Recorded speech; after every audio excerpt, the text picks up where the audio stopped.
Hello, I'm Xiaoyu. I'm doing my PhD in ETH Zurich. My research project is to make a novel and ideal spinal implant. Today I'm at home and I was going to cook dinner, so I think it's a good idea to show you guys the basic procedure of spinal fusion surgery. Firstly, let's look at the structure of a spine. Here is vertebrae. It's bone, so it's hard.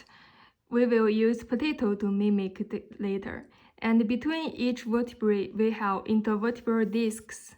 It can act as cushion between each vertebrae, adapting their shape to absorb shocks when we move ourselves. And the interverted discs compared to the vertebrae is kinda soft, so we will use tofu to mimic it later. So this is the spine. Here is the potato. We use it to mimic a vertebrae, and this is tofu. It represents intervertebral discs. If a patient has this herniation, that means this part, the intervertebral disc, was pushed out.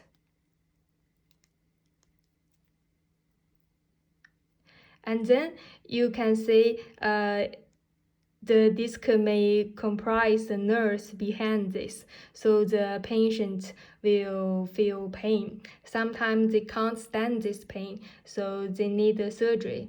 The doctor will come to help them. Firstly, the doctor will remove the discs. Will remove it. And then they will put spinal implant between the vertebrae.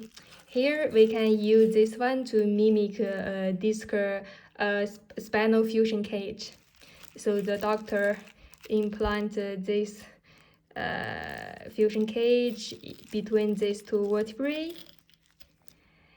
So now you see there are nothing to compress the nerves, so the patient won't feel pain anymore, and the two vertebrae will grow. So in the end, they will grow together. So it was fused. So in the end, it will be like this. So these two vertebrae are totally fused together. That means you will remove the patient will reduce the flexibility between these two vertebrae. So this part they can't bend anymore because it's already fused together.